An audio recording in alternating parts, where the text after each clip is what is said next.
Welcome back down Pit Row, race fans. It's your host, Ralph. Excited to be talking about NASCAR Sprint Cup action yet again on a fabulous weekend. We had a great race last weekend in the Irish Hills, and we're headed back to Richmond this weekend, so we're going to unpack it all for all of you guys. If you are a first-time offender, welcome to the Chain Gang. If you are a hardhead, you're a repeat offender, love you guys too. Just a big welcome to everybody. This is Pit Row on Tiger Bomb Sports Audio Entertainment. We talk about the things we know about here at Tiger Bomb. That's what this NASCAR show is about. We're learning and growing together. I want to get really good at winning DraftKings NASCAR contests. I also want to watch the races more. So we're all going to go on this journey together and try to figure it out because we want this to be tried and true, just like our other sports we watch. Baseball, football.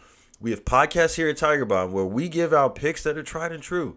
I've won thousands of dollars, on those websites, DraftKings, FanDuel, stuff like that. And that's the idea, is that we would put you guys in position to do the same thing. This show is going to morph into that, so where we just nail it every week and we know what we're doing. But until we get there, we're going to enjoy the ride together and talk about the successes and the failures as we learn. If you're interested in where to keep up with us, www.tigerbombsae.com. Every page, including Pit Row, every podcast, including Pit Row, has a page on that website that we offer. So if you want to check out some of the other things, if you like true crime, if you like baseball, if you like football, you can click on those pages. If you want to go listen to this podcast there, you can. Click the Pit Row page. You'll be able to listen to us. Now, also, you can listen on the go. Most people want to listen to their podcast on Spotify, iTunes, Stitcher, whatever. Search for Tiger Bomb Sports Audio Entertainment. Boom, you've got us. You can like and subscribe. Now you can take it on the go. Those other shows, all on the same Tiger Bomb podcast network. And so whether you want to just catch this or you want to dabble in some of that other stuff, it's all there together, which is kind of cool. Also on Facebook and Twitter, just search for Tiger Bomb Sports Audio Entertainment. We'll pop up. Links to the shows that way as well. And so those are all the ways that we can kind of keep up with you guys here as we head towards football season, get more into some of the other cool things we do.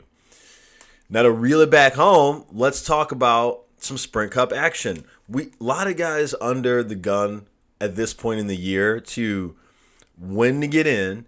And now we've got so many guys that are in playoff position that you may even need a second win or, some stage points to help push you over the line because the competition is really steep for that last couple of spots, last two spots. Kurt Busch really in the crunch for the last spot because he hasn't been able to race with the concussion, and so he hasn't been able to accrue points. So precarious situation there, but Blaney's also in some trouble too. But before we take a look at this week, as promised, let's review what happened in the Irish Hills. Let's go back to the Michigan International Speedway. Last week, NASCAR ran the Firekeepers Casino 400. And had a rain to start the day off. And so as we come into the broadcast, we are, getting the track clear, getting this sort of sorted. And eventually we do get green. Pole leader Bubba Wallace up front early, then Logano and Bell behind him. 45 laps in that first stage. The Trackhouse cars flying around the track and gaining spots, weaving up and down that traffic. Lap 19, Reddick and Kyle Busch battling for second, but Bubba Wallace still out front at this point. We get the competition pit now at lap 22, which really changed things for Bubba Wallace. They come down, grab two tires, don't really hug the lead and stay up there, and that would cost him. But the lead bunch does come down, so it wasn't just Bubba. The lead bunch, like top five, I think, comes down pit road. But many other people stay out. Bell and Jones are going to be up front on the restart at lap 24, so we go green. And then it starts fanning out. There's a ton of contact. Big caution here. The 18 and the 2, major damage. Big damage. So at this point, the 18's already done, like so soon until the race. And the 2 is crunched too. 10 also with a lot of damage. The 15 looked to be the cause. But Yelly, Burton, Ty Dillon, Gibbs, among those involved in the wreck. So we get a restart. Bell and Jones up front on that restart. Bell with a nice jump. So we get Bell, Hamlin, Jones, Truex now with 9 to go in the stage. Truex running well, looks fast going around the track. The one taking chances to move up at this point, though, Chastain, weaving in and out a bit. But this is how the stage ends in this order that we just said with Bell, Hamlin, Jones, Truex up front 5 going to pit. Chastain stays out, though, so he's out front. And then you got Ty Gibbs, Blaney, LaJoie behind him. Larson moving now at this point. And then Wallace also racing to the front at this point. So now the order is Chastain, Larson, Gibbs, Blaney, and Wallace. Gragson is able to run up into the top 5 ahead of Wallace and Blaney. Ran well after his Xfinity race the previous day. Got to be excited for him, and congrats to him getting signed for full-time Sprint Cup action next year. I believe it is with Penske, if I'm not mistaken. I can look that up after. I might be wrong about that. But Bell competing up front also at this point in the race. So at this point, the order is Chastain, Bell, Hamlin, Gragson, Larson. Chastain and Hamlin up front at this point now, and then big gulp because if you know anything about them this season, they've had their mix-ups. So it's like, what's going to happen here? Hold your breath a little bit. But Chastain keeping the Toyotas at bay, which allows Bell to kind of catch up a little bit, and Bell is gonna, but Bell actually pushes Hamlin past Chastain. Harvick is in the top 5 now. Pit stops cycling through at this point in the race. Bad pit stop for the 1 car. The 41 is on fire. During the pit, the left wheel well is on fire. A lot of cars get the wave around here to get back on the lead lap. So we're green again. Hamlin and Harvick up front. The 6 with a big push to the 4 of Harvick. The 4 slides in behind Hamlin eventually. Harvick goes down bottom again. He's alone down there competing with Hamlin up top. Now Harvick and Bell battling behind Hamlin. Caution, though. Noah Gragson spinning out at the end of the backstretch, my boy. Broken toe link, looks like, and he's got a lot of damage. 4 and the 20 both going to pit now. The 4 of Harvick, 20 of Bell.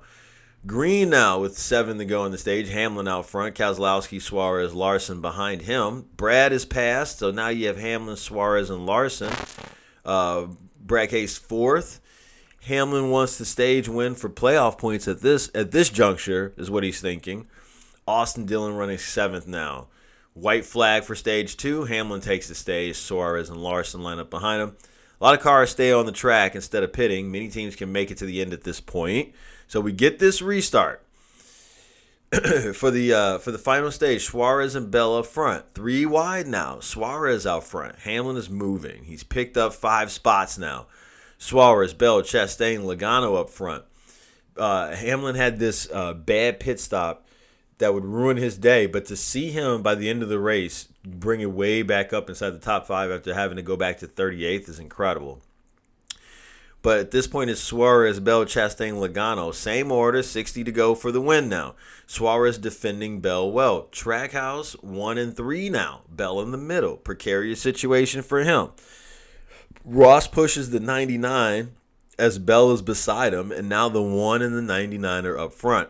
All this battling is letting Hamlin and Harvick catch up, though. Hamlin right on the 20 car now. 50 to go. With 44 to go, the 1 and the 99 come down together for their final pit. 1 will come out just ahead of the 99, so change the order there because the 99 was running in front before. Harvick now comes down after them, and then we get a caution. This is the caution that causes some problems. Bell's 20 and the 1 get into it. The 20 was trying to block the 1 maybe. Either way, left panel of the 1 right into the rear of the 20. 20 looks rough, but he's going to try to finish the race. Everyone else has a chance to pit now, but just terrible, news for Bell and the 1 at Chastain. Hamlin, this is where he gets the costly penalty. His team gets the pit penalty. He has to restart in the back and try to race his way up to the front, but this would be the end of his day in terms of any ideas about him winning it. Now we restart. Harvick and McDowell up front now. Harvick gets the big push. Bubba going down low. He's alone, though. Larson gives Harvick a lift up the track. Harvick out front now. 34 to go. Logano down low. 22 in the 5 and the 23 racing hard. Logano racing Bubba, so Bubba can't really run up to try to catch Harvick. And we know these lead cars are the next-gen cars. They get out there, and they can run ahead of the pack a little easier. Logano's charging. Bubba gets overtaken. Logano is second, but all this has Harvick way out in front now. Harvick is fast out front now. Wallace and Logano battling. Wallace would come back for him. But just too much battling back and forth with Logano. Blaney into the wall of the turn allows Truex to overpass him. So 7 to go now. Those two are 5th and 6th place. Logano's 4th. Hamlin's now 3rd. He's flying around the track. He's faster than the leader Harvick, trying to get to the win, even though he had started 38th. Just incredible what he was able to do in such a short amount of laps. Bubba was still running 2nd at this point.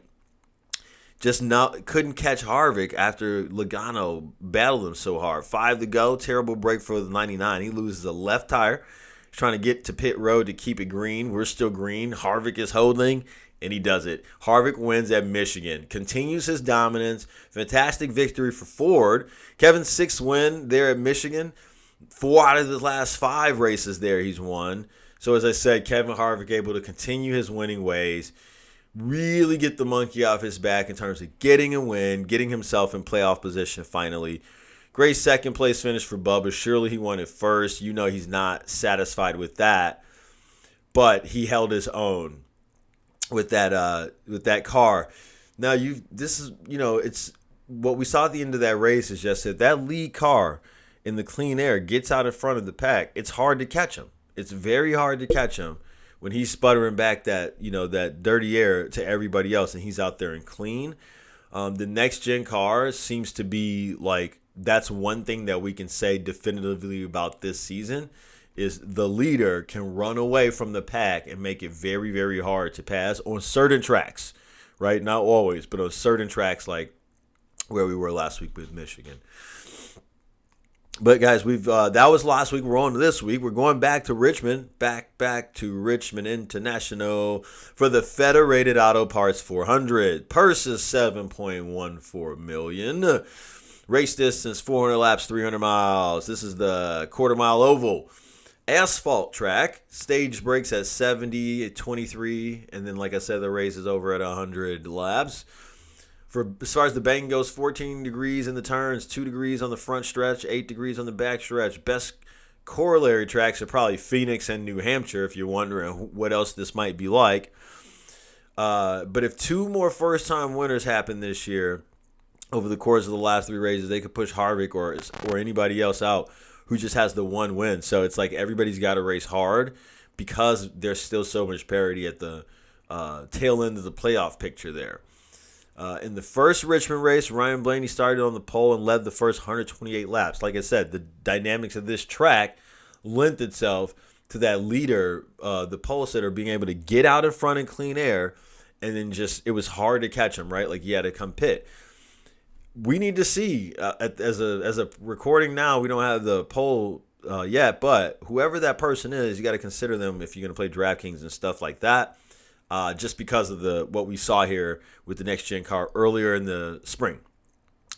Long green flag runs here are the norm, just like with Blaney in the first race, but the average run being 60 laps, there's not usually a lot of 2 accident caused cautions in each of the last 6 Cup races here. So that means a lot of what we're going to see is pit stop performance, in-race adjustments, and strategy coming down to how somebody is able to win this race, right, or gain an edge on other people. This favors the larger teams with more data and more strategic options. So heavy favorites this weekend. You got to be looking at Gibbs and Hendrick. Truex has 3 wins in the last 6 races at Richmond and has led 1,285 laps at this short track.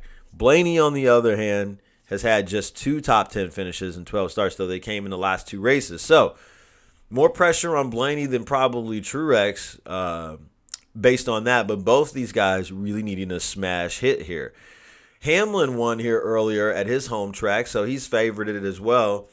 But there's also interest, like I said, in the Gibbs team and Hendrick's team. And then for me after that, I think you got to take a look at Trackhouse, who ran well here earlier in the year, but also Austin Dillon. Again, ran well here. And so we've got to look at him. And then Logano and Blaney, I'll have interest in them as well going into this week. Blaney more the long shot. But that's sort of the way that I'm going to group it up. I will try to get in maybe some 23-11 as well. But I think Gibbs is the way to go. Kyle is plenty expensive. You could play all the Gibbs guys if you leave him off, and then you could just, do something with him separate. But you have to choose between him and Bell. You could just fit in better, ancillary pieces if you go with Bell. But it's up to you. You're adults. You can do what you want. That's how I'm going to roll for this week, though. In terms of last week, we did cash green, but we didn't bring back more than we bet. So that's a problem. We need to be able to, sufficiently come ahead with profits each week.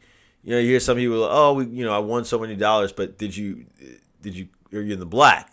Did you win back more than you bet, right? And so winning last week, inconsequential because we didn't cover what we did. So we're back at it this week. Maybe even try the trucks on Saturday tonight. All right, guys, that's what I got for you. Enjoy the race, and good luck if you're playing DraftKings or something like that, knuckleheads. We'll talk next week. Peace.